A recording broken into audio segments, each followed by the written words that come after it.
Good evening बच्चों। कक्षा 8वीं में संसाधन एवं विकास में आज हम अध्याय 4 करेंगे। 8 ग्रेड में अध्याय का नाम है उद्योग, अध्याय 4 है। यहाँ पर हमारा जो पहला प्रश्न है वह कुटीर उद्योग का उदाहरण है मिट्टी के बर्तन बनाना, कपड़ा उद्योग, कागज उद्योग या औषधि उद्योग। तो हमारा राइट आंसर यहाँ पर क्या है? मिट्टी के बर्तन बनाना। यहाँ पे हम लिखे हैं, ठीक है ना। हमारा राइट आंसर क्या है? मिट्टी के बर्तन बनाना।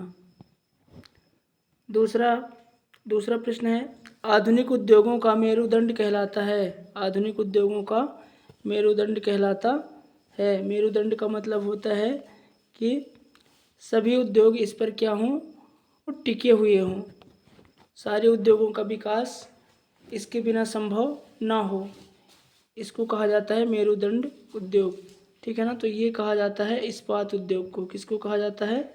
इस्पात उद्योग को कहा जाता है, ठीक है। ऑप्शन नंबर सी।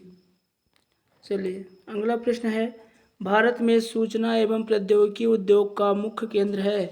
तो भारत में सूचना एवं प्रौद्योगिकी उद्योग का जो मुख्य केंद्र है वो कहाँ पर है? तो वो है बेंगलुरु में। कहाँ पर है? बेंगलुरु में है, ठीक है ना, जो कि कर्नाटक की राजधानी है, ठीक। चलो अगला प्रश्न, इनमें से मानव निर्मित रेशा नहीं है। आपको बताना है कि मानव निर्मित रेशा नहीं है। जो मानव निर्मित नहीं होगा वो प्राकृतिक होगा, और यहाँ पर प्राकृतिक रेशा क्या है?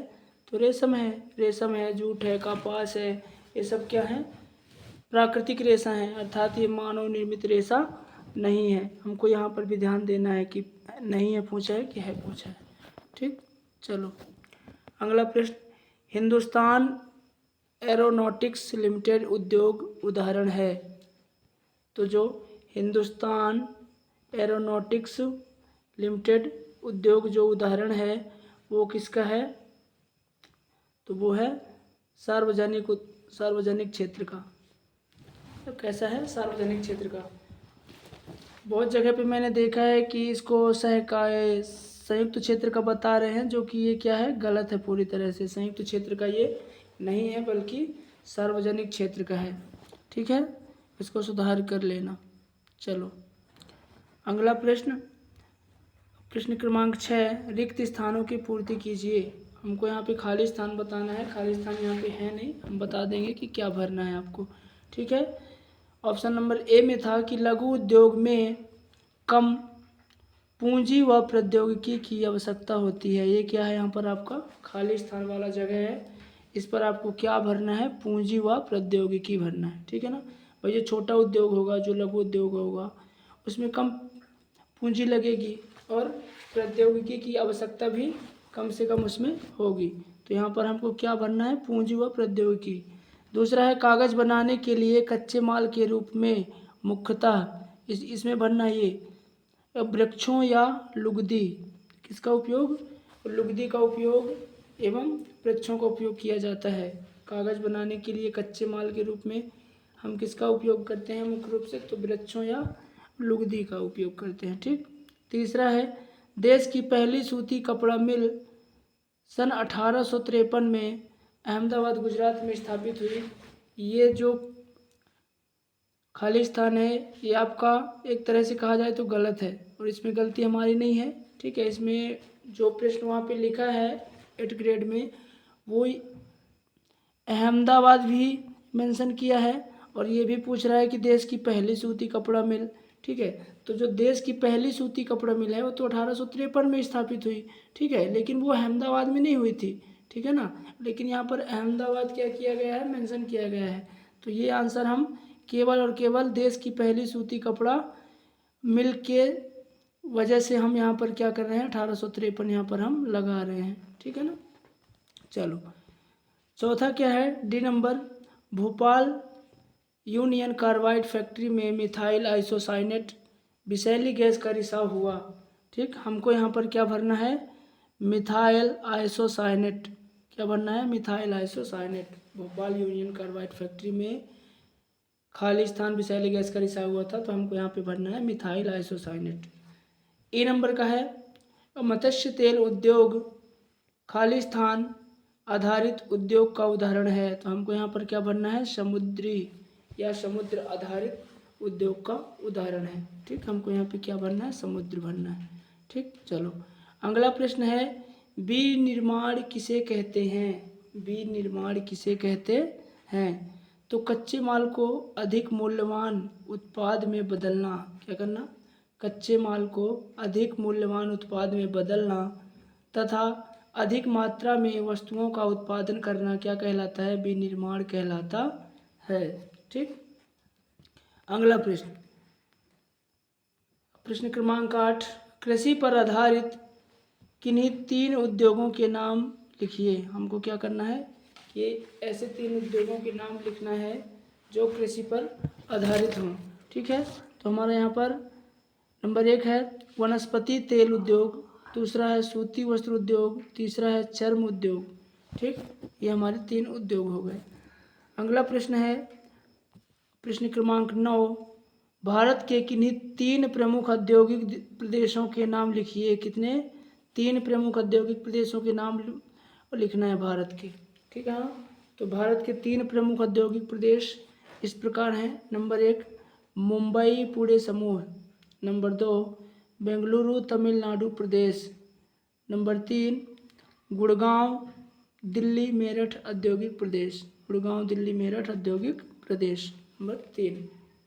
ठीक, चलो अगला है प्रश्न क्रमांक 10वां, औद्योगिक दुर्घटना को कम करने हेतु किए जाने वाले उपाय लिखिए। मान लीजिए हमको उद्योगों में होने वाली दुर्घटना को कम करना है, उसके लिए हम क्या क्या उपाय कर सकते हैं? तो इसमें हमारा नंबर 1 है घने बसे आवासीय क्षेत्र से। ठीक है ना, आवासीय क्षेत्र से क्या करना है, औद्योगिक क्षेत्र को दूर होना चाहिए। ठीक है ना, ये उपाय है। उद्योग वहीं पर स्थापित हो जहाँ पे आवास ना हो, आवास मतलब जहाँ पे जनसंख्या निवास ना करती हो, उससे थोड़ा दूर हो। ठीक है, अगला है आग की चेतावनी और अग्निशामक की व्यवस्था होनी चाहिए। ठीक है, मान लीजिए कहीं अचानक आग लग गई तो क्या करोगे, अग्निशामक की भी व्यवस्था तो होनी चाहिए, है ना। तीसरा है विषैले पदार्थ के भंडारण, विषैले पदार्थ के भंडारण की क्षमता की सीमा होनी चाहिए। ऐसा नहीं कि वो भंडारण होता जा रहा है और वहीं से कुछ दुर्घटना हो जाए, तो ऐसा नहीं होना चाहिए, उसकी भी एक सीमा होनी चाहिए। चौथा, उद्योगों में प्रदूषण नियंत्रण के उपाय उन्नत किया जाना चाहिए। उद्योगों में क्या होना चाहिए, प्रदूषण नियंत्रण के जो उपाय है वो उन्नत होना चाहिए। ठीक, अगला प्रश्न है प्रश्न क्रमांक 11, सनराइज उद्योग किसे कहते हैं? सनराइज का मतलब क्या होता है, उगता हुआ सूर्य, है ना। तो सनराइज उद्योग का मतलब क्या हुआ, उगते हुए उद्योग, है ना। तो देखो, उभरते हुए उद्योग सनराइज उद्योग के नाम से जाने जाते हैं। उभरते हुए उद्योग को सनराइज उद्योग के नाम से जाना जाता है। इसमें सूचना प्रौद्योगिकी, स्वास्थ्य लाभ तथा ज्ञान से संबंधित उद्योग शामिल है।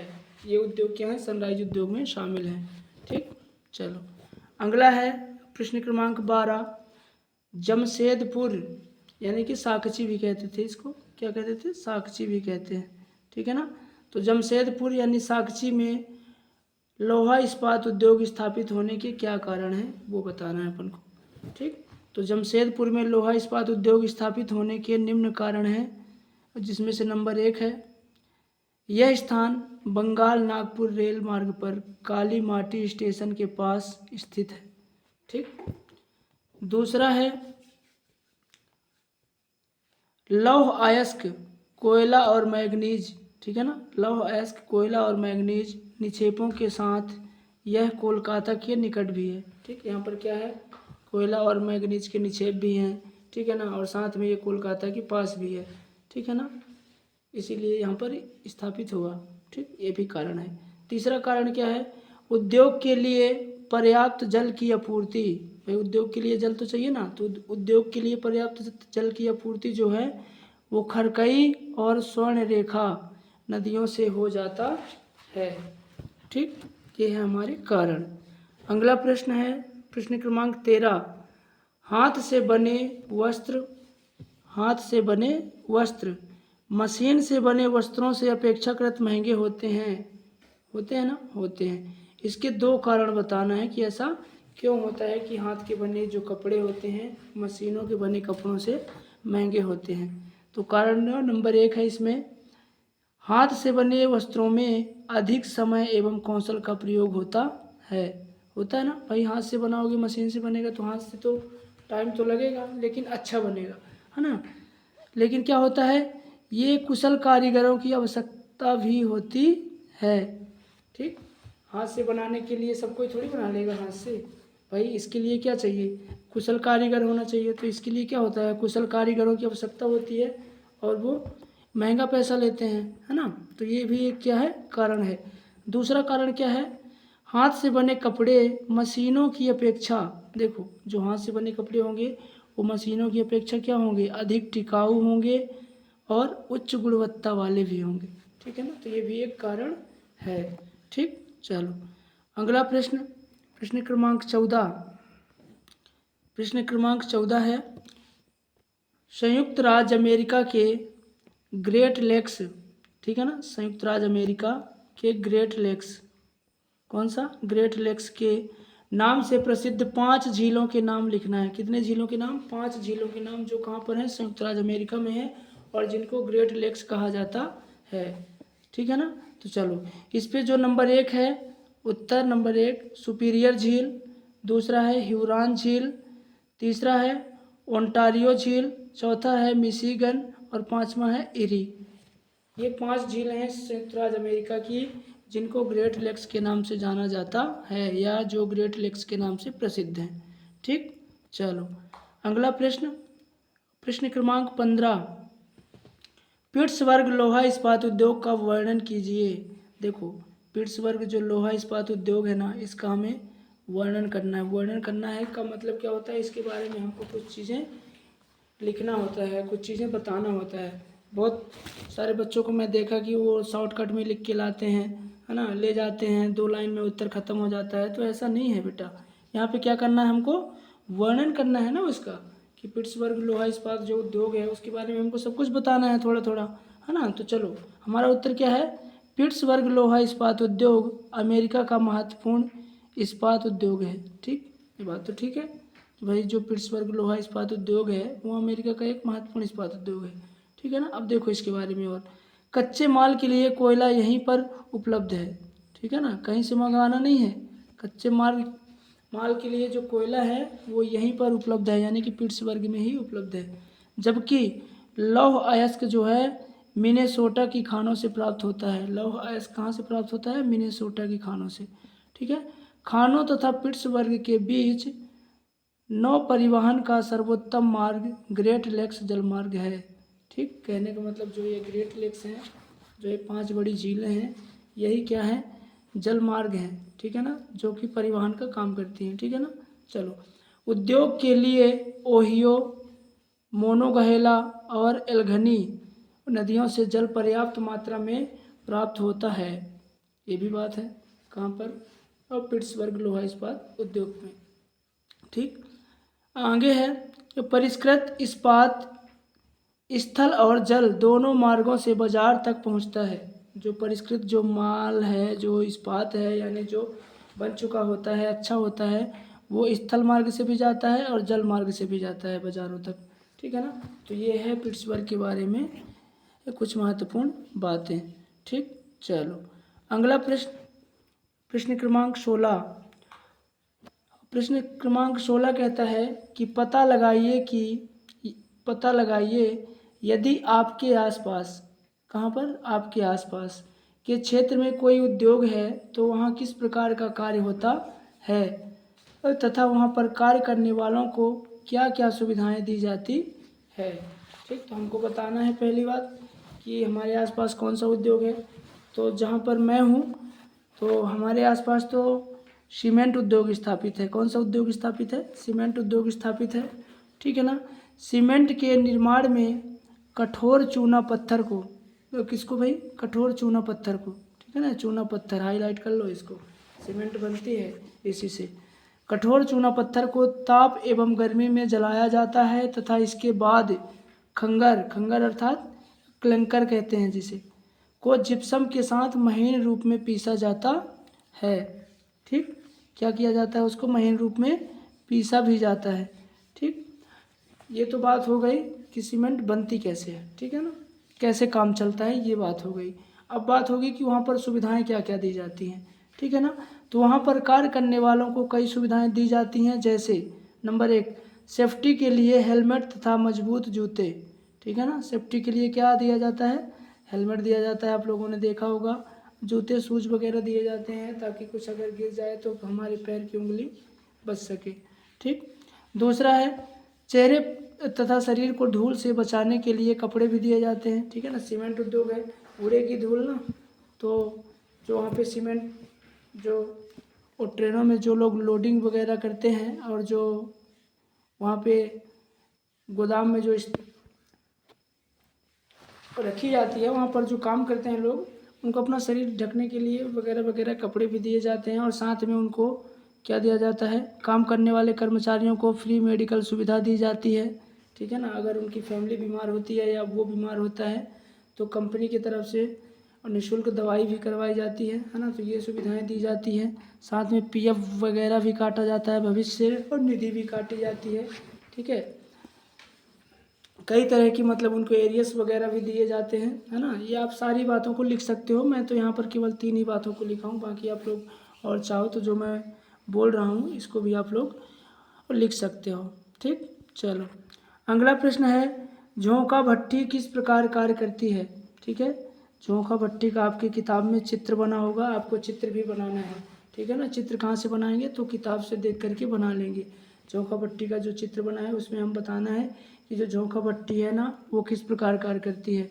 तो झोंका भट्टी जो होती है निम्न तरह से कार्य करती है, ठीक है ना। जैसे नंबर 1 झोंका भट्टी लौह, ये लोग नहीं है, लौह है, इसको हा कर लेना। ठीक, ये लौह है, लौह अयस्कों एवं धातुओं को पिघलाने का कार्य करती है। ठीक, झोंका भट्टी जो है वो लौह अयस्कों एवं धातुओं को पिघलाने का कार्य करती है। ठीक, दूसरा काम क्या है, दूसरा काम है झोंका भट्टी में लोग अयस्कों तथा चूना पत्थर को, ठीक है ना। झोंका भट्टी में लौह अयस्क, ये लोग नहीं है, क्या है, बल्कि इसको लौह कर लेना, क्या कर लेना, लौह। ठीक, लौह कर लेना, ये यहाँ पे लोग नहीं है, इसको ये गलत है, क्या है, लौह अयस्क। झोंका भट्टी में लौह अयस्कों तथा चूना पत्थर को परतों में भरा जाता है, किस में भरा जाता है, परतों में भरा जाता है। इसके बाद नीचे की ओर नोज से गर्म हवा का, नीचे की ओर एक नोजल होता है, नोज टाइप का होता है, ठीक है ना, वहाँ से गर्म हवा का झोंका उड़ाया जाता है, ठीक है। तो जिससे क्या होती है, सामग्री गर्म होकर के पिघल जाती है, ठीक है ना। तो झोंका भट्टी ऐसे ही कार्य करती है। ठीक, चलो बाकी झोंका भट्टी का जो नामांकित चित्र है वो आप लोग किताब से देख करके बना लेंगे। इसमें इस प्रश्न में क्या करना है, आपको नामांकित चित्र भी बनाना है। क्या करना है बेटा, नामांकित चित्र भी बनाना है। ठीक, एक बॉक्स बना होगा आपकी किताब में, उस बॉक्स में झोंका भट्टी का चित्र बना लेना है और उसके पहले ये झोंका भट्टी कैसे कार्य करती है वो लिख लेना है। ठीक है, चलो इसी तरह की वीडियो पाने के लिए हमारे चैनल को सब्सक्राइब करें ज़रूर। बिल्कुल ही सरल भाषा में आपको सारे प्रश्न उत्तर कराए जाएंगे और बिल्कुल ही सही कराए जाएंगे, ठीक है ना। चलिए, धन्यवाद।